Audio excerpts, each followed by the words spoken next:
The first one that we'll work with is the mean. The mean is basically the average of your data set, or the arithmetic average.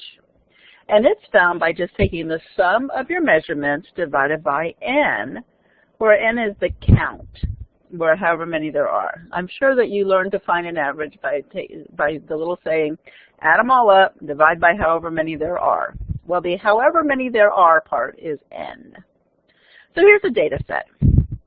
36, 6, negative 2, 27, 32, 3, 2, 12, 13, and 22. So to find the mean, we're going to just add up all of those values and divide by however many there are, which in this case is 10. So 36 plus 6 plus negative 2, etc. is 151. Divide that by the 10, and we get a mean of 15.1. Okay? These calculations, Alex will always tell you how far out to put an answer when you're going to type in the answer. It'll say 1 decimal place or 2 decimal places or whatever rounding it wants. But in general, you ought to leave as many places as possible in your intermediate work. So if all these things had decimal points, you would want to leave them as decimals as you're adding them all up and such, because that helps helps you get more accuracy. Now the second measure of central tendency is the median. The median is the middle value, and in order to find a middle value, you basically have to rank your data. I've taken the same set of data that we had a minute ago, and I've just put it in order.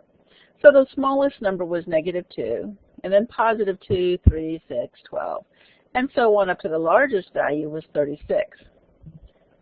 So the middle value, there are 10, so the middle value would be between items 5 and 6, so that there's 5 on the left and 5 on the right of the median. So in this case, the median is between 12 and 13. So we'll add them together and divide by 2.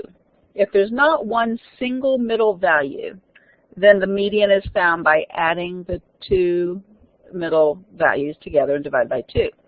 So the median in this case is 12.5. So far we've had the mean is the average, the median is the middle, and finally, oops, went too fast. Finally, the mode. The mode is the most common value. So if I had one of these numbers that occurred 2 or more times, that could be a mode. In this case, no value occurs more often than any others. So in this example, there is no mode. Sometimes you'll have a bimodal, which is 2 modes, where there are 2 values that have the same frequency, the same number of times they happen. And in some cases, that would be considered no mode. If there's not one particular number that stands out, it could be called no mode. So to be honest, I don't remember how Alex does it. So I recommend that you look at the explain on the mode when you run into the mode questions. Have it explain it to you and then see whether or not it's going to allow you to have bimodal or if it wants it to be just a single mode.